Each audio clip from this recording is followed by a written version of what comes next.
Semua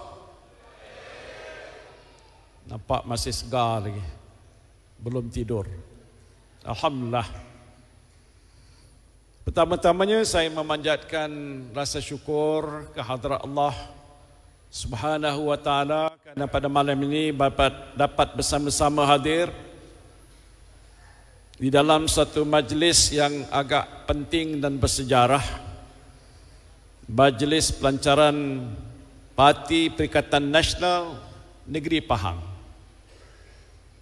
Saya ucapkan setinggi-tinggi terima kasih dan juga tahniah kepada kepimpinan Perikatan Nasional Negeri Pahang di bawah Datuk Saifuddin Abdullah yang pada malam ini terbukti berjaya menganjurkan majlis yang penting dengan hadiran yang sebegitu ramai, yang pastinya menunjukkan bahawa insya-Allah bila sampai pilihan raya ini, maka Perikatan Nasional dapat menguasai negeri Pahang dan Perikatan Nasional juga menang dalam PRU ke-15 ini insya-Allah.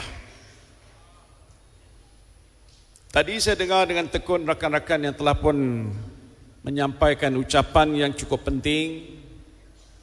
Lebih penting ialah kerana kita sudah pun berada dalam suasana pilihan raya, bila mana parlimen sudah pun dibubarkan.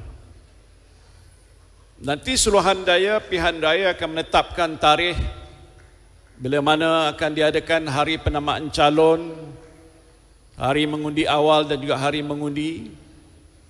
Dan selepas itu maka selesailah tugas rakyat untuk menentukan siapakah yang sebenarnya dipilih untuk menerajui kepimpinan negara dan juga negeri Pahang ini.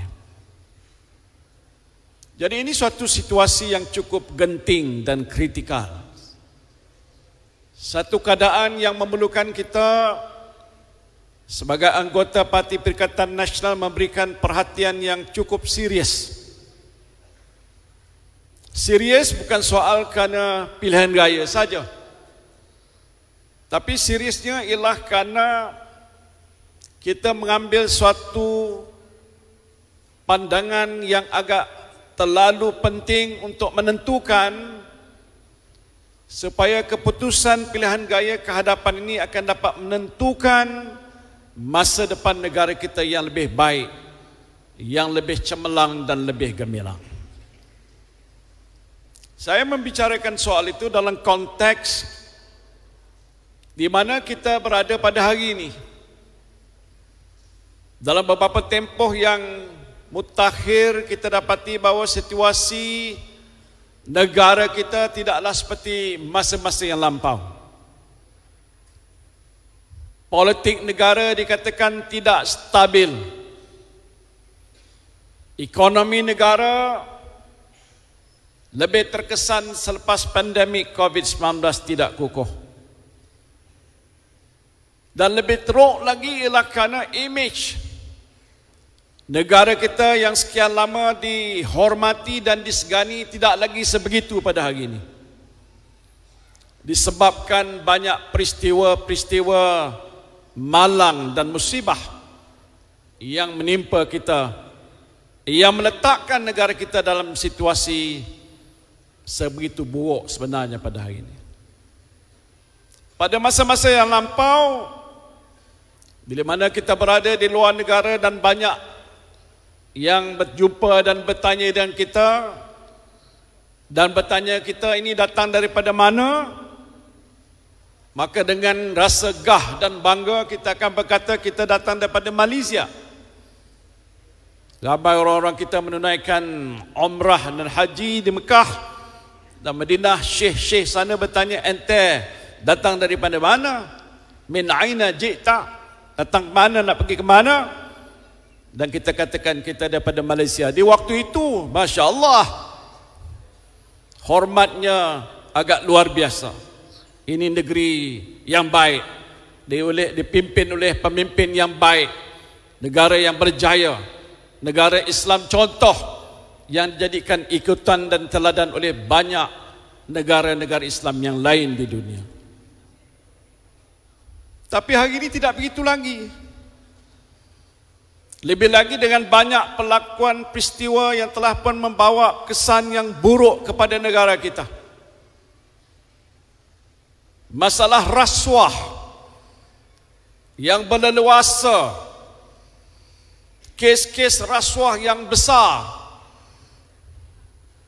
Contohnya isu 1MDB yang saya lah membangkitkannya dalam Jemaah Menteri dalam mesyuarat, menegur Perdana Menteri bahawa masalah 1MDB ini adalah suatu masalah yang cukup besar yang boleh membawa bencana kepada negara kita.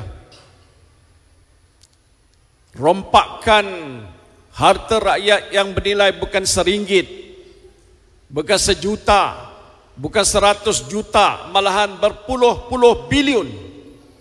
Dan sampai hari ini belum selesai. Kesnya masih lagi dibicarakan di mahkamah, tapi terbukti beban besar yang terpaksa ditanggung oleh negara adalah amat luar biasa sekali. Dan ini telah membawa banyak masalah kepada negara kita. Selaku mantan Perdana Menteri, saya tahu situasi keuangan negara tidak kukuh. Hutang negara lebih daripada RM1 triliun. Hutang 1MDB yang telah pun kita tanggung hari ini terpaksa dibayar tiap-tiap tahun. Bukan 1 juta, 2 juta, tetapi nilaiannya dan amountnya adalah berbilion-bilion ringgit. Sebab itu maka keadaan negara kita tidak seperti dahulu. Lebih-lebih lagi kita menghadapi isu kleptokrasi yang saya ingat waktu kita berhadapan dengan pilihan raya umum yang ke-14 yang lalu, ini menjadi satu daripada perkara yang agak kita bincangkan secara meluas. Kita tidak mahu negara kita ini dikuasai oleh kleptokrat, orang-orang yang menguruskan negara kita tidak beramanah, mencuri dan merompak harta negara secara berleluasa, salah guna kuasa, campur tangan dalam banyak urusan-urusan yang tak sewajar yang mereka lakukan, dilakukan oleh pemimpin-pemimpin terutamanya UMNO dan Barisan Nasional dahulu. Sebab itu kita berhadapan dengan suatu pilihan raya ini, satu pilihan raya yang jadi penentu ke arah mana kita nak letakkan negara kita ini. Soalnya bukan kita yang harus jawab, tetapi rakyat yang akan menjadi penentunya, kerana mereka yang akan mengundi. Tanya mereka, siapa yang mereka mau undi?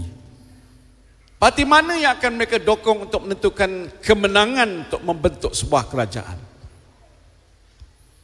Kalau boleh saya ringkaskan, mungkin hanya ada 3 pilihan.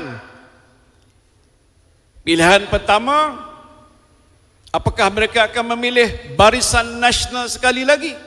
Nak tanya orang di Kerbau ni, di Pahang ni, nak pilih Barisan Nasional lagi ataupun tidak? Tak kuat. Macam mana nak pilih Barisan Nasional?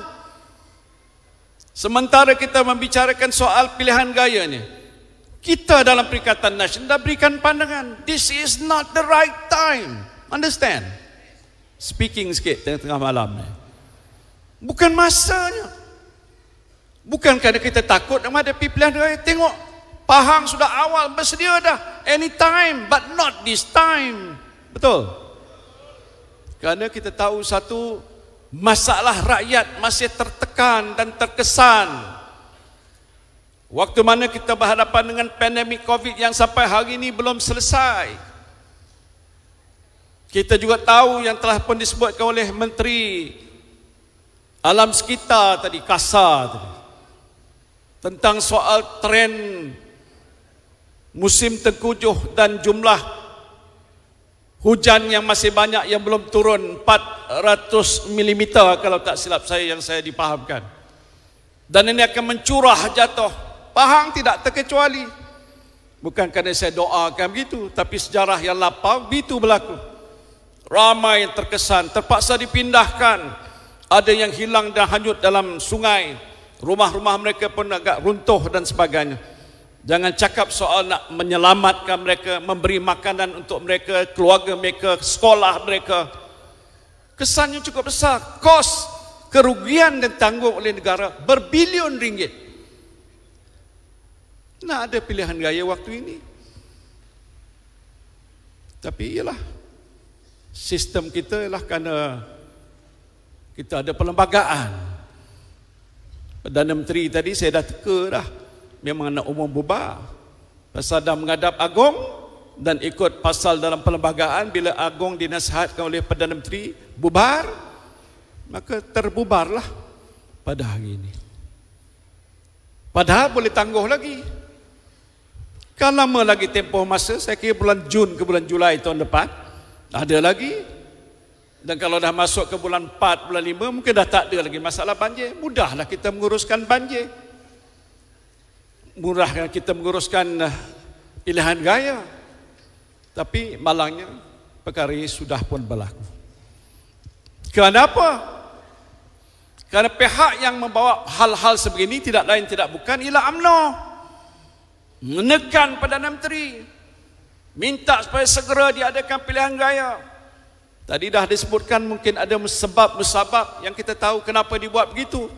Kalau diadakan pilihan gaya, waktu kita berhadapan dengan masalah monsun dan juga banjir, peratusan keluar mengundi pasti terjejas, mungkin tak sampai 60% kiraan mereka. Kalau begitu mungkin UMNO dan Barisan Nasional mudah menang. Dan kalau menang, maka dia menguasai kerajaan. Perdana Menteri daripada dia, mungkin dengan sebab dia ada kuasa, dia boleh main apa peranan untuk menentukan mereka-mereka yang sekarang ini sudah berada dalam apa yang digolongkan sebagai kluster mahkamah ini terselamat. Agaknya begitulah pertimbangan mereka. Jadi ini soal nafsu. Ini soal diri sendiri, bukan soal rakyat. Bukan soal kebajikan. Tidak diambil kira langsung. Tapi tak apalah, apa nak buat. Kita terpaksa menanggung beban. Tapi balik pada soal apa yang saya telah sebutkan awal tadi. Keadaan kita sudah begitu buruk. Tempoh masa kita sudah tidak panjang. Mesti ada satu usaha dibuat untuk menyelamatkan negara kita. This is a time to save the country. Menyelamatkan negara, jangan tersungkur jatuh ke suatu kolam yang agak lebih dalam, yang dengan sebab itu sukar untuk selamatnya untuk masa-masa kehadapan. So bukan Barisan Nasional, tidak harus dipandang lagi Barisan Nasional sebagai penyelamat. Satu-satunya suara Melayu Islam yang hebat, zamannya sudah berlalu. Sekarang ini zaman Perikatan Nasional, di mana gabungan parti PAS, Bersatu dan Gerakan di sini, termasuk dua parti yang ada di negeri Sabah, ini penentu hala tujunya. Karena terbentuknya Perikatan Nasional ini atas dasar nawaitu kita yang baik. Saya mengasaskan supaya selepas tertubuhnya Bersatu disebabkan oleh angkara yang telah berlaku pada masa yang lepas, parti baru disebutkan tadi baru 6 tahun, dengan telik pandang kepada Tok Guru Tan Sri Haji Hadi Awang, bila kita mengukakan cadangan itu, maka PAS menerima dengan hati yang terbuka. PAS menjadi antara founder bersama dengan Bersatu dalam membentuk Perikatan Nasional ini.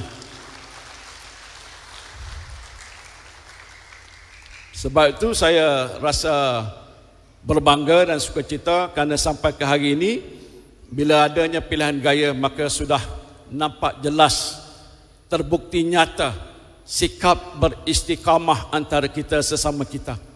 Dan waktu mana Saudara Dominic datang bertemu dengan saya, mengatakan hajat dan nawaitu dan niat yang baik untuk bersama-sama bergabung, maka kita mengambil sikap terbuka dan kita pelawa Perikatan Nasional, pelawa gerakan untuk menjadi anggota dalam Perikatan Nasional pada hari ini. Welcome, kita jemput mereka kerana nak menunjukkan bahawa sikap keterbukaan kita bahawa Perikatan Nasional walaupun dikuasai majoritinya oleh Melayu Islam, tetapi dalam sebuah negara yang majmuk seperti Malaysia, kita iktiraf sumbangan, peranan dan kepentingan bangsa dan kaum-kaum yang lain dalam negara kita.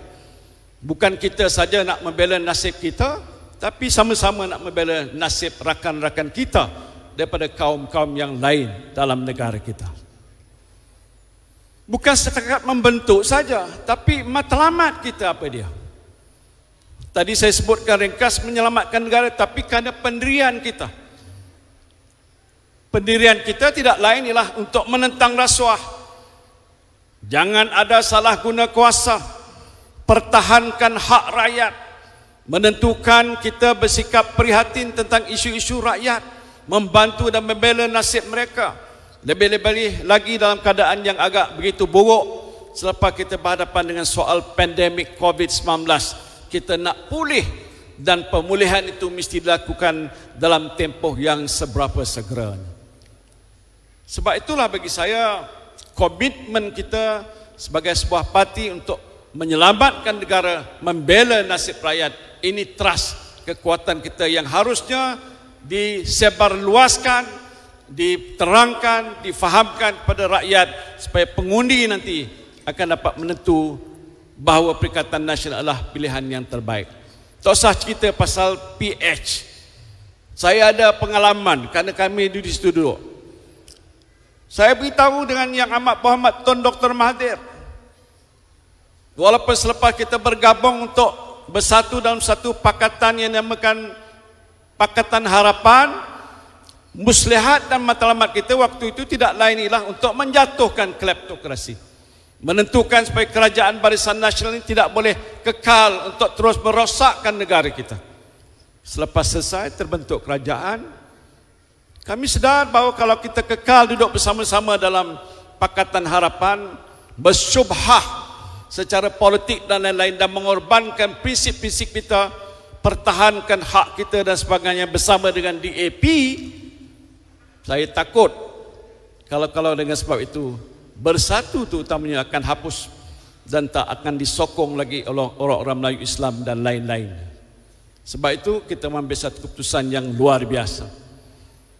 Tetapi alhamdulillah kita juga berfikir kalau kita bersendirian, ada orang cakap istilah solo.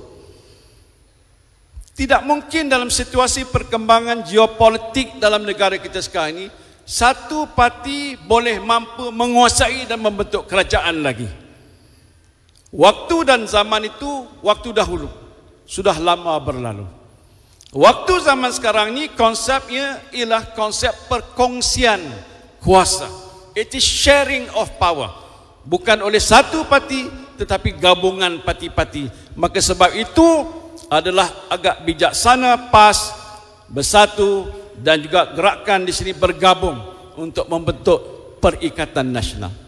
Kerana itu trend ke hadapan. Tak mungkin boleh kita menang hanya kerana bersatu bertanding sendiri. PAS boleh menang di peringkat negeri tapi membentuk kerajaan sudah puluhan tahun. Kita tak dapat sampai ke situ walaupun bilangan dan sokongan kita sudah meningkat. Mungkin tunggu masa yang agak datang. Tapi dengan gabungan parti-parti dalam Perikatan Nasional, harapan kita adalah lebih baik lagi. Tengoklah pada malam ini, saya rasa bangga.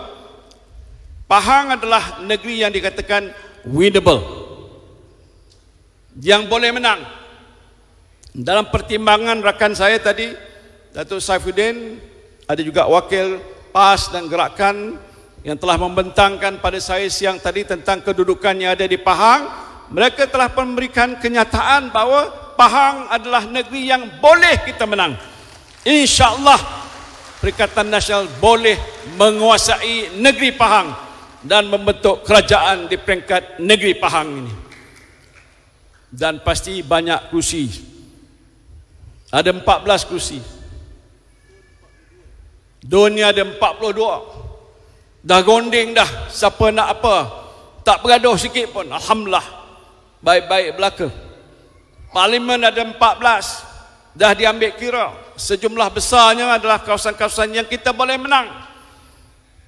Tapi caveatnya, syaratnya ialah dengan cara kita bekerja bersungguh-sungguh bermati-matian, bergandeng bahu, bersama-sama dan menentukan setiap jentera yang dipertanggungjawabkan menjalankan tugas dan amanah, dan insya-Allah kita boleh menang dengan berjayanya pada masa-masa pilihan raya ini. Jadi saudara-saudara sekalian, saya berharap dalam tempoh hanya beberapa hari ke hadapan, kerana ikut peraturannya kita hanya ada 60 hari daripada hari ini. Selepas tarikh dibubarkan, kena selesaikan pilihan raya dalam tempoh 60 hari. Mungkin dalam masa seminggu dua akan datang ni, Suruhanjaya Pilihan Raya akan mengumumkan tarikh hari-hari yang saya sebutkan tadi, penamaan calon, pembuangan undi awal dan juga undi sebenarnya. Tempoh masa di hadapan kita adalah amat terhad dan terbatas. Sebab itu proses rundingan kursi yang telah pun dimaklumkan pada saya ini harus diselesaikan dengan seberapa segeranya. Tak payahlah orang kata nak itu sangat lebih kurang halal. Dan kalau semua parti bersetuju dengan jumlah yang dikatakan tadi, kami di peringkat pusat dengan secara mudah boleh endorse inilah pembahagian kursi yang telah tercapai di peringkat negeri Pahang, baik di peringkat Dewan Undangan Negeri ataupun kursi-kursi di peringkat Parlimen. Parlimen ada 14, jadi mungkin dah selesai pun sampai sekarang, alhamdulillah. Kemudian penentunya kawasan-kawasan mana akan ditandingi oleh parti mana juga sudah pun kita bincangkan, bermakna setiap pimpinan parti di semua peringkat yang di Pahang sudah tahu kursi mana untuk ditandingi oleh parti-parti mana. Ketiganya kita putuskan disebutkan tadi ialah suatu jentera sahaja yang akan bergerak atas nama Perikatan Nasional. Bersatu, tak payahlah ada bidik gerakan terasing, gerakan pun begitu, PAS apalagi dengan markasnya. Kita wujudkan hanya satu jentera atas nama Perikatan Nasional, bekerja sebagai satu tim. PAS menang bermakna Perikatan Nasional menang. Jadi orang bersatu dan juga gerakan pasti kena sokong kuat supaya calon PAS akan menang di kawasan yang mereka tandingi.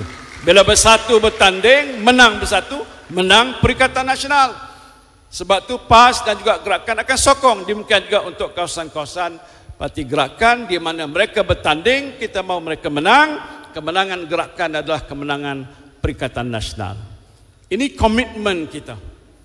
Jadi sebab itu saya kira sudah sampai masanya selepas kita berimpun di sini dan kita lancarkan, jentera harus bergerak siang dan malam. Ada beberapa perkara yang saya nak jelaskan sebelum saya akhiri ucapan saya. Dalam tinjauan kita bukan saja di Pahang, tapi di seluruh negara. Apa yang menjadi perkara yang utama yang difikirkan oleh pengundi kita hari ini? Siapa boleh jawab? Saya bagi RM10. Yang difikir oleh pengundi pada hari ini ialah soal hidup mereka. It is about bread and butter dalam bahasa Inggeris. Soal nak hidup hari-hari ini. Isu-isu yang utamanya ada makanan di atas meja. Tidak ada orang yang akan mati kebuluran kerana tidak ada makanan. Soal kenaikan harga barang yang dikatakan melambung tinggi. Ya, kita tahu di peringkat nasional kadar inflasi lebih kurang 4%. Tapi inflasi dalam sektor bahan-bahan makanan melonjak naik sampai lebih daripada 7%. Sebab tu harga ayam naik, sayur naik, ikan naik, kuluhub semuanya naik belaka. Dan ini membawa kesan besar.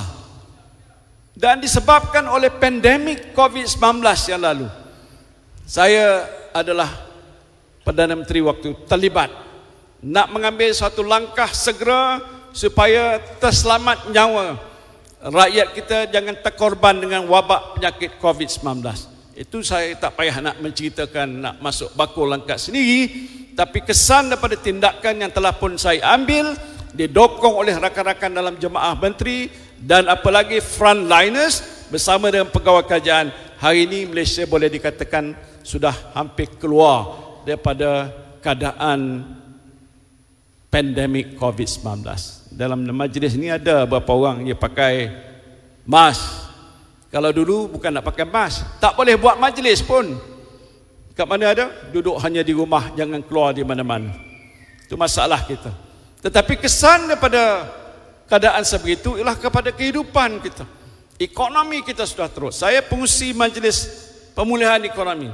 Saya buat secara sukarela, tak ada dapat fulus satu sen pun. Ini sebagai sumbangan saya untuk membantu negara menyelesaikan masalah ekonomi negara kita. Sosial, pendidikan yang sebahagian besarnya terkesan disebabkan oleh masalah COVID-19 itu. Tetapi saya nak jelaskan belum lagi dapat pulih dengan sepenuhnya. Sebab itu pembentukan kerajaan yang nak dibuat selepas pilihan raya ini, sewajarnya tumpuan utama ialah untuk menyelesaikan masalah ini dulu. Ini komitmen Perikatan Nasional. The first thing that we will do is to tackle the problem of the rakyat, iaitu isu-isu tentang soal kemiskinan. Bila pandemik COVID-19 berlaku, orang kita yang sudah jatuh ke bawah paras B40 hari ini sudah jadi B60. Maknanya menambah bilangannya sudah susah, miskin, papa ke dana. Dan saya waktu di kawasan saya beberapa hari lepas, ada yang ketua Sri Kandi beritahu ada beberapa keluarga anak-anak mereka tidak mengambil peperiksaan SPM kerana bapa mereka sekarang ni sudah tidak ada kerja, tak ada pendapatan, nak bayar apa-apa kos untuk pembelajaran pun tak mampu.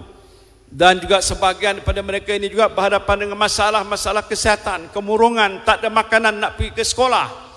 Kesan besar ini mungkin tak terasa oleh orang-orang yang di atas, tapi kita sebagai parti prihatin rakyat, ini adalah antara agenda utama yang kita nak hadapi. Tadi dalam pertemuan dengan pimpinan Perikatan Nasional Negeri Pahang, dimaklumkan pada saya bahawa ada 12 daripada 14 kawasan di Pahang, Parlimen adalah kawasan-kawasan yang di dalamnya ada peneroka Felda. Ya, itu hakikatnya. Kalau saudara ingat, waktu zaman saya memimpin negara, tak sampai setahun, saya buat satu keputusan yang agak major ataupun drastik, iaitu menghapuskan 8.9 bilion ringgit nilai hutang peneroka Felda. Elok ulang lagi, 8.9 bilion hutang yang ditanggung oleh peneroka Felda dihapuskan oleh kerajaan waktu saya pimpin. Dah selesai. Tapi kalau ada peneroka Felda kata hutang saya masih ada, boleh cek balik hutang itu hutang yang mana? Hutang dahulu ke hutang yang terkini dan terbaru, tanam semula dan sebagainya. Itu satu. Tetapi bukan itu saja. Saya meluluskan sejumlah 9.9 bilion untuk mengeluarkan sukuk, iaitu bond Islamik, supaya dengan sejumlah 99 bilion itu kita dapat mengambil balik semula FGV untuk jadikan hak peneroka Felda. Sekarang ini sudah pun dibuat. Dua perkara pokok yang sudah dilaksanakan untuk menunjukkan berapa hanya dalam tempoh tidak sampai setahun kita selesaikan masalah. Ini tak ada dalam manifesto kerana saya tak ada mengeluarkan manifesto. Membantu menyelesaikan masalah seperti itu tidak terkandung dalam manifesto, tapi walaupun tidak ada dalam manifesto, itu telah pun dapat kita laksanakan. Ada yang bertanya dengan saya tadi, ada tak lagi Tan Sri? Beritahu pada peneroka Felda yang ada di Negeri Perak, bila mana Perikatan Nasional menang dan terpilih, kita akan buat banyak lagi untuk peneroka Felda agar dapatan lebih terjaga, bukan saja untuk waktu ini tapi untuk masa kehadapan. Itu jaminan kita. Bermakna kita akan wujudkan satu pasukan meneliti cara yang lebih mendalam, panggil pakar-pakar yang agak lebih mahir untuk melihat bagaimana nilaian hartanah, nilaian hasil dan pengeluaran peneroka Felda dapat kita tingkatkan dalam satu tempoh yang kehadapan ini. Itu jaminan kita. Jadi saudara sekalian, saya tidak nak memanjangkan ucapan. Saya nak kata rasa sukacita kerana pada malam ini nampak komitmen kita lebih kuat, dan saya yakin dan percaya di atas semangat kerjasama dan perpaduan yang terjalin di dalam Perikatan Nasional di Negeri Pahang ini, insya-Allah Perikatan Nasional akan mencapai kemenangan di peringkat negeri dan juga di peringkat persekutuan nanti. Jadi sekali lagi ucapan saya tahniah pada semua dan doakan mudah-mudahan dengan izin Allah Subhanahu wa taala Perikatan Nasional akan memperoleh kemenangan besar dalam PRU ke-15 ini. Terima kasih. Perikatan, perikatan, perikatan, takbir, takbir, takbir. Terima kasih.